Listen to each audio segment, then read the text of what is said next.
Okay, നമ്മൾ നേരത്തെ പറഞ്ഞത് പ്രിസം.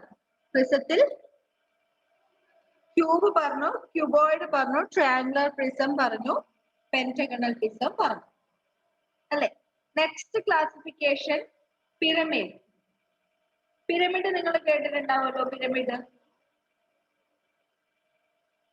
കേട്ടിട്ടുണ്ടോ? ഈജിപ്തിലെ പിരമിഡിനെ കുറിച്ചൊക്കെ കൂന കൂട്ടി വെച്ചതുപോലെ 4 സൈഡിൽ നിന്നും കേട്ടിട്ടില്ലേ? പിരമിഡിന്റെ ഫോട്ടോ ഒന്നും കണ്ടിട്ടില്ലേ? ഉണ്ടല്ലോ. ആ ഷേപ്പിൽ വരുന്നതിനെയാണ് പിരമിഡ് എന്ന് പറയുന്നത്. അതായത് ഒരു ഭാഗം ഏതെങ്കിലും ഒരു ഷേപ്പിലായിരിക്കും. ട്രയാങ്കിൾ, സ്ക്വയർ, അല്ലെങ്കിൽ റെക്ടാങ്കുലർ, അല്ലെങ്കിൽ പെന്റഗൺ, അങ്ങനെയുള്ള സർക്കിൾ, ഏതെങ്കിലും ഒരു ഷേപ്പിലായിരിക്കും. സർക്കിൾ അല്ല, സർക്കിൾ വേറെ വരുന്നേ. ബാക്കി നേരത്തെ നമ്മൾ പ്രിസത്തിൽ 2 ഫേസ് വരുന്നുണ്ട് ഒരേപോലെ. എന്നാൽ പിരമിഡിൽ ഒരു ഫേസ് മാത്രമേ വരുന്നുള്ളൂ. പ്ലെയിൻ ആയിട്ടുള്ള ഒരു ഫേസ് വരുന്നുണ്ട്.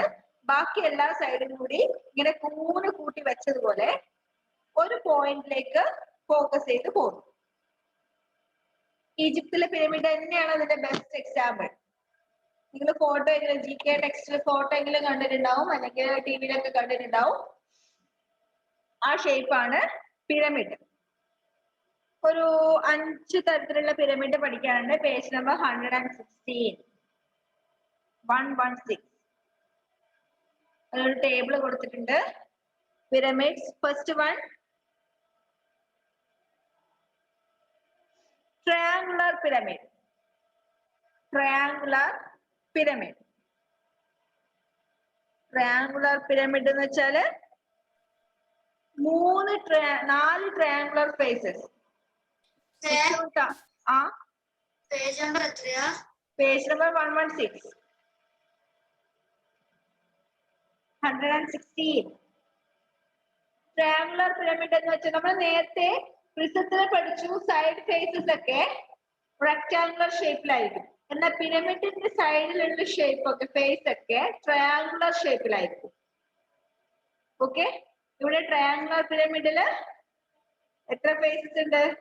4 ഫേസസ് ഉണ്ട്. 4 ട്രയാങ്കുലർ ഫേസസ് ഉണ്ട്. ഏറ്റവും താഴെ ഒന്ന്, ആ താഴെയുള്ള ട്രയാങ്കിളിന്റെ 3 സൈഡിൽ നിന്നും വരുന്ന മറ്റു 3 ട്രയാങ്കിൾസ്. ഓക്കെ, ആ ടെക്സ്റ്റ് നിങ്ങളുടെ ടെക്സ്റ്റിൽ ഡയഗ്രാം കൊടുത്തിട്ടുണ്ട്. Triangular pyramid or tetrahedron. അതിന്റെ വേറൊരു പേരാണ് tetrahedron. TETRAHEDRON. Tetrahedron. Okay, so first one pyramid is the first one, triangular pyramid. Next, second one, square pyramid. Square pyramid. അതിന്റെ ഒരു ഭാഗം സ്ക്വയർ ആയിരിക്കും, ബാക്കിയെല്ലാം 4 സൈഡും ട്രയാങ്കിൾ ആയിരിക്കും. നമ്മുടെ ഈജിപ്തിലെ പിരമിഡൊക്കെ സ്ക്വയർ പിരമിഡാ വരാം. ഇതിന്റെ താഴ്ഭാഗം സ്ക്വയർ ഷേപ്പും ബാക്കി 4 ഭാഗം ട്രയാങ്കുലർ ഷേപ്പും. Okay, then third one, rectangular pyramid. Rectangular pyramid. Rectangular pyramid എന്ന് വെച്ചാൽ താഴ്ഭാഗം ഏറ്റവും അടിയുള്ള പ്ലെയിനിൽ വരുന്ന ഭാഗം റെക്ടാങ്കിളും ബാക്കിയുള്ള ഭാഗം ട്രയാങ്കുലർ ഷേപ്പും. ടോട്ടൽ 5 ഫേസസ് ഉണ്ടാവും, 8 എഡ്ജസ് ഉണ്ടാവും, 5 വെർട്ടിസസ് ഉണ്ടാവും. Okay, then pentagonal pyramid. Pentagonal pyramid എന്ന് വെച്ചാൽ ഒരു പെന്റഗണും 5 ട്രയാങ്കിൾസും. ഒരു പെന്റഗണും 5 ട്രയാങ്കിൾസും കൂടിയതാണ് പെന്റഗണൽ പിരമിഡ്. അതിന് 10 എഡ്ജസ് ഉണ്ടാവും, 6 വെർട്ടിസസും ഉണ്ടാവും. Next, octagonal pyramid. Octagonal pyramid എന്ന് വെച്ചാൽ 9 ഫേസസ് ഉണ്ടാവും. അതായത് ഒരു ഒക്ടഗണലും പിന്നെ 8 ട്രയാങ്കുലർ ഫേസ്. അങ്ങനെ ടോട്ടൽ 9 ഫേസസ് ഉണ്ടാവും, 16 എഡ്ജസ് ഉണ്ടാവും, 9 വേർട്ടിസസ് ഉണ്ടാവും.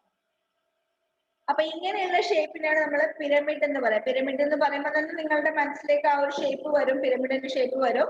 അവിടെ കൂടുതലായിട്ട് അതിനെ വിശദീകരിക്കേണ്ട കാര്യമൊന്നുമില്ല. താഴെയുള്ള ഒരു ഫേസിന്റെ അവിടെയുള്ള ഷേപ്പ് മാറുന്നതിനനുസരിച്ച് പിരമിഡിന് നമ്മൾ പേര് കൊടുക്കുന്നു.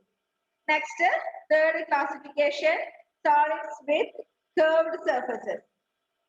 സോളിഡ്സ് വിത്ത് കർവ്ഡ് സർഫസസ്. കർവ്ഡ് സർഫസ് എന്ന് പറഞ്ഞാൽ എന്താ? വളഞ്ഞിരിക്കുന്ന സർഫസ്. അതായത് നമ്മളിപ്പോ ഒരു പേപ്പർ എടുത്തിട്ട് ഇങ്ങനെ വളച്ച് പൈപ്പ് പോലെ ചുരുട്ടി വെക്കൂലേ, അങ്ങനെയുള്ളതിനെയാണ് കർവ്ഡ് സർഫസ് എന്ന് പറയാം. 3 എണ്ണേ പഠിക്കാനുള്ളൂ, സിലിണ്ടർ, കോൺ, സ്ഫിയർ. 3 എണ്ണവും നിങ്ങൾക്ക് അറിയുന്ന ഷേപ്പ് തന്നെയാണ്. സിലിണ്ടർ എന്ന് വെച്ചാൽ എന്താ? സിലിണ്ടർ ഷേപ്പ്, അതായത് മേൽഭാഗവും താഴ്ഭാഗവും സർക്കിൾ ആയിരിക്കും, അത് ജോയിൻ ചെയ്യുന്ന ഒരു curved surface. Okay, then second one cone. Cone നമുക്ക് അറിയുന്ന തന്നെ കോൺ ഐസ്ക്രീം, അല്ലെങ്കിൽ നമ്മുടെ ബർത്ത്ഡേ ഒക്കെ വെക്കുന്ന തൊപ്പിയിൽ ബർത്ത്ഡേ ക്യാപ്പ്, അതൊക്കെയാണ് കോണിന്റെ ഷേപ്പ്.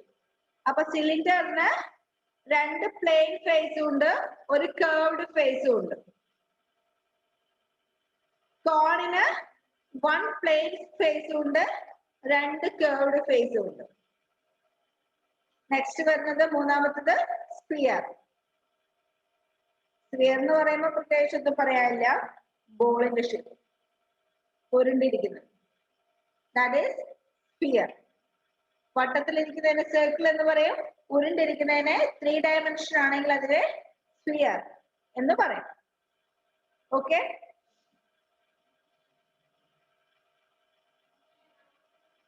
ഇനി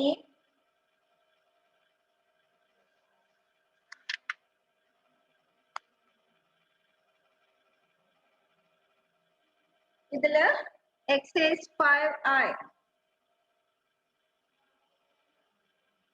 പേജ് നമ്പർ 117, അത് ജസ്റ്റ് ഒന്ന് വായിച്ചിട്ട് നിങ്ങൾ ചെയ്ത് നോക്കാം. Which of the following are solid figures? ഏതൊക്കെയാണ് solid figures എന്ന് ടിക്ക് ചെയ്യാം. Second one, what is the shape of the following? ഓരോന്നിന്റെ ഷേപ്പ് എന്താന്ന് എഴുതാം. ക്യൂബോയിഡ് ആണോ, ക്യൂബ് ആണോ, സ്ക്വയർ പിരമിഡ് ആണോ, ട്രയാങ്കുലർ പിരമിഡ് ആണോ, സിലിണ്ടർ ആണോ എന്നൊക്കെ എഴുതാം. എ ബ്രിക്ക്, അതായത് ഒരു ഇഷ്ടിക. മാച്ച് ബോക്സ്, മാച്ച് ബോക്സിന്റെ ഷേപ്പ് എന്താന്ന് എഴുതാം. ബോളിന്റെ ഷേപ്പ് എന്താന്ന് എഴുതാം. പ്ലെയിൻ ഡൈസ്, ഡൈസിന്റെ ഷേപ്പ് എന്താന്നോ എഴുതാം. പിന്നെ കാര്യമായിട്ട് ആ എക്സസൈസിൽ ചെയ്യാനുള്ളത് 4ാമത്തെ question, identify the shapes and complete the table. ആ ഷേപ്പ് കംപ്ലീറ്റ് ആ ടേബിൾ കംപ്ലീറ്റ് ചെയ്യാം. ഷേപ്പ് ഏതാന്ന് എഴുതാം. Number of faces, number of edges, number of vertices. അവിടെ കൊടുത്തിരിക്കുന്നത് ഒന്ന് ക്യൂബ്, പിന്നെ ഒന്ന് triangular prism, third one pentagonal pyramid, fourth one cuboid. അതിന്റെ 4 നമ്പർ ഓഫ് ഫേസസും നമ്പർ ഓഫ് എഡ്ജസും നമ്പർ ഓഫ് വെർട്ടിസസും എഴുതാം.